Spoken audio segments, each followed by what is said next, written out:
Well, believe it or not, I actually wanted to ask Stefan about a study.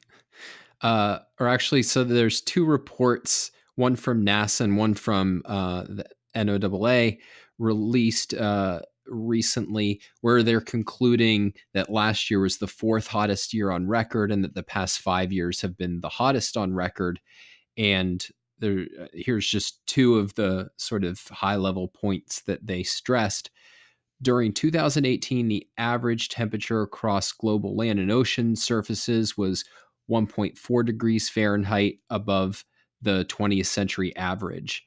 And then, according to the report, warming is accelerating. So it's the annual global land and ocean temperature has increased at an average rate of 0.13 degrees Fahrenheit per decade since 1880. However, since 1981, the average rate of increase is more than twice that rate. And so, one thing that I wanted to ask you about, Stefan. So, this was reported in all of the newspapers, and like New York Times, I think it was in the Wall Street Journal. And my what wasn't clear from looking at these, or from even glancing at like the homepage of NASA, was, do we know how accurate these measurements are, both for the 20th century and today? And then, is this or is this not consistent with mild and manageable warming? Like, is this confirmation of runaway warming? Because it's presented in the newspapers not as like this is consistent, but like this is definitive. Like, look, we're seeing the warming, and it's going to get insanely worse if we don't do anything about it. So I'm curious what your take is on this. I'm gonna just jump in for 1 second just to address part of this, because there's the part of this that's just horrible methodologically if taken on its own. So what you're mentioning is there's warming at an average rate of 0.13 since 1880. So what is that? That's basically a 140-year time period. And then since 1981, so what, a 37-year time period, it's more than twice that rate. And so the question I would ask is, well, can you find another time period where there's also of that length, where there's also that rate? And why did you take 81? Because what if you had taken the 70s when it was cooling? Well, that's interesting. Then it would have, when they thought there was going to be a new ice age, then it wouldn't be so dramatic. And I'll bet if you took a certain part of the early 1900s, particularly where you have the 30s and 40s and you have warming, then it would be an alarming increase, which is part of the reason why people in the 30s and 40s were alarmed by warming, and then later were alarmed by cooling. So this just that's just the kind of thing. I'm just bringing that up because there's something that just in the raw methodology of it, particularly when you're dealing with pretty small time amounts in the first place. These are very small amounts of time in certain senses. The more you say, oh, well, during this long period, there was this trend, but during this short period, there was a bigger trend. Well, of course, a longer term trend is going to have a bunch of variation. So that's just my quick observation. Stefan, go ahead. Yeah, so to answer Alex's question first, yes, you can cherry pick another time period, and I did. And so I just made a very crude, quick calculation before the show, and I found the time period, like I think 1904 to 1944, which using my bogus methodology actually produces a slightly higher rate of warming in the NASA GISTEMP data set for surface temperature. So it's a slightly higher rate. Obviously, this is wrong. I would have to smooth the decadal rate and so on. I didn't have time for that. But of course, you can cherry pick start and end points like that. And so in particular, I want to mention that so 2018 was still impacted by the recent El Nino spike, which is sort of a climate pattern that every now and then comes up in the South Pacific and then impacts global temperatures by creating a temporary warming spike. And this, according to NASA, is a natural phenomenon. So it doesn't seem to be impacted by global warming or human impacts of any kind that we can attribute to this. And so, yeah, we are essentially at a high point in a recent trend that went over several decades. And if you pick that area, like 1981, you could have picked like 1975 as well. So in the late 1970s, it went up, the temperature went up again. And before that, there was a stagnating to cooling phase since the late 1940s. So you can see that if you cherry pick this last leg of the trend, then you might see a relatively high rate of warming.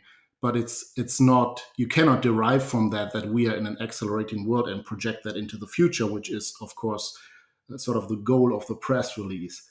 Um, yeah, so there's like start and end points using different periods, not explaining the sort of semi-cyclical nature of climate between warming phases and cooling phases and so on. Then you can create this press release and say, well, this is like the hottest moment on Earth, and it will just accelerate into the future. One more point I want to make on this is, so the hook for the story was, oh, the recent year was one of the top 5 hottest years ever. And that would be true regardless of magnitude and cause of the warming. So you could have said in like the year 1944, you could have said, well, the last 3 years were the hottest on record ever. Yeah, that would be true. And, even if it was completely natural warming, and even if the trend wasn't that alarming. So, like, using this as an explanation of this is where we are is totally dishonest and totally misleading. And the layman can't understand anything from that. Just one comment on manageable, because you asked, is it still manageable? Now, there's questions about what's the relationship between temperature and other things, but just on its own terms, it's important to have the idea that there's the temperature of the Earth. There's no temperature of the Earth, but in terms of the range of temperatures of the Earth are generally those that human beings find to be too cold by a significant margin. And then the nature of warming is usually claimed to be something that occurs more at the poles, which is generally where people definitely want more warmth. And then I believe it's more at night. Is that right, Stefan? Is it more at night? Yeah, and during winter, I think is also a Right, trend. right. So So it's generally the times that people want it. It's just important that we not. I think there's just this model that, okay, there's this perfect, like it's this single temperature and we're all experiencing it, and maybe this is plausible when we're indoors because we're controlling temperature, and then, oh, if that goes up 3 degrees, then it's just going to be hot all the time, or just there's some kind of model like that that's going on. Like, how are we going to deal with that? Versus just in terms of temperature, that's the least worrisome thing in terms of it getting warmer. And you can talk about other things like sea level rise and what does that portend there. And that's a whole other subject that is exaggerated in all kinds of crazy ways.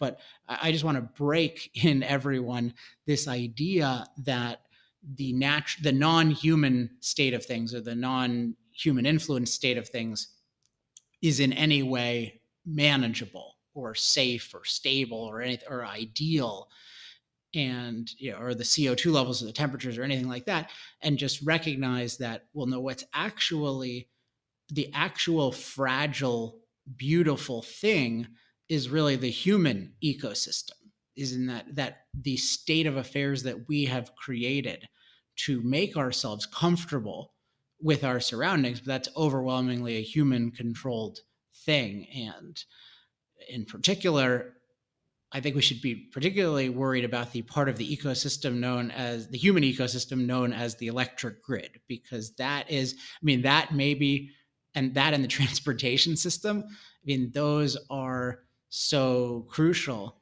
and there's a lot of fragility to those. Patrick Moore, who's a friend of the show and somebody I admire a lot, one of the co-founders of Greenpeace, who's since become very rational, and he was on Tucker Carlson. I didn't see the appearance, but I saw that he got a lot of new followers from it, which was pretty exciting. And I think he's almost always dead on.